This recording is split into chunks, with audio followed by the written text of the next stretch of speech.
ఎంతో కొంత భూమి కొనాలి అనేది ప్రతి ఒక్కరికి ఉండే కల.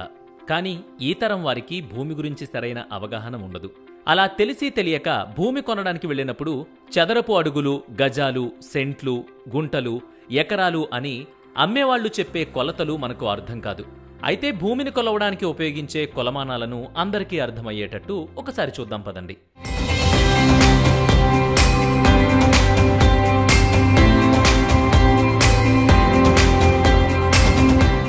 ఒక అంగుళం, అదేనండి 1 ఇంచ్ అంటే అందరికీ అర్థమవుతుంది కదా. అలా 12 అంగుళాలను ఒక అడుగు అని అంటారు. సాధారణంగా భూమి చతురస్రాకారంలో, దీర్ఘచతురస్రాకారంలో ఉంటుంది. ఆ భూమి పొడవు మరియు వెడల్పుని అడుగుల్లో కొలిచి పొడవు ఇంటూ వెడల్పు చేస్తే వచ్చే మొత్తాన్ని చదరపు అడుగు అంటారు. ఉదాహరణకు దీర్ఘచతురస్రాకారంలో ఉండే ఒక ప్లాట్ పొడవు 20 అడుగులు, వెడల్పు 10 అడుగులు అయితే 20 ఇంటూ 10 = 200 కాబట్టి ఆ ప్లాట్ కొలత 200 చదరపు అడుగులన్నమాట. దీనిని స్క్వేర్ ఫీట్ అని, ఎస్ఎఫ్టీ అని కూడా అంటారు. ఇక 9 చదరపు అడుగులను ఒక చదరపు గజం అని అంటారు. చదరపు గజాలను స్క్వేర్ యార్డ్స్ అని అంటారు. ఈ మధ్య ఇళ్ల స్థలాలను ఎక్కువగా చదరపు అడుగులు, చదరపు గజాలు అంటే స్క్వేర్ ఫీట్స్, స్క్వేర్ యార్డ్స్ లోనే కొలుస్తున్నారు. ఇవి కాకుండా భూమిని కొలవడానికి గుంట, సెంటు అనే పదాలను కూడా ఎక్కువగా ఆయా ప్రాంతాల్లో వినియోగిస్తూ ఉంటారు.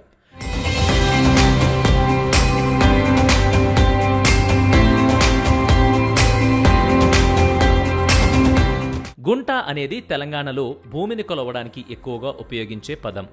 ఒక గుంట = 121 చదరపు గజాలు అంటే 1089 చదరపు అడుగులన్నమాట.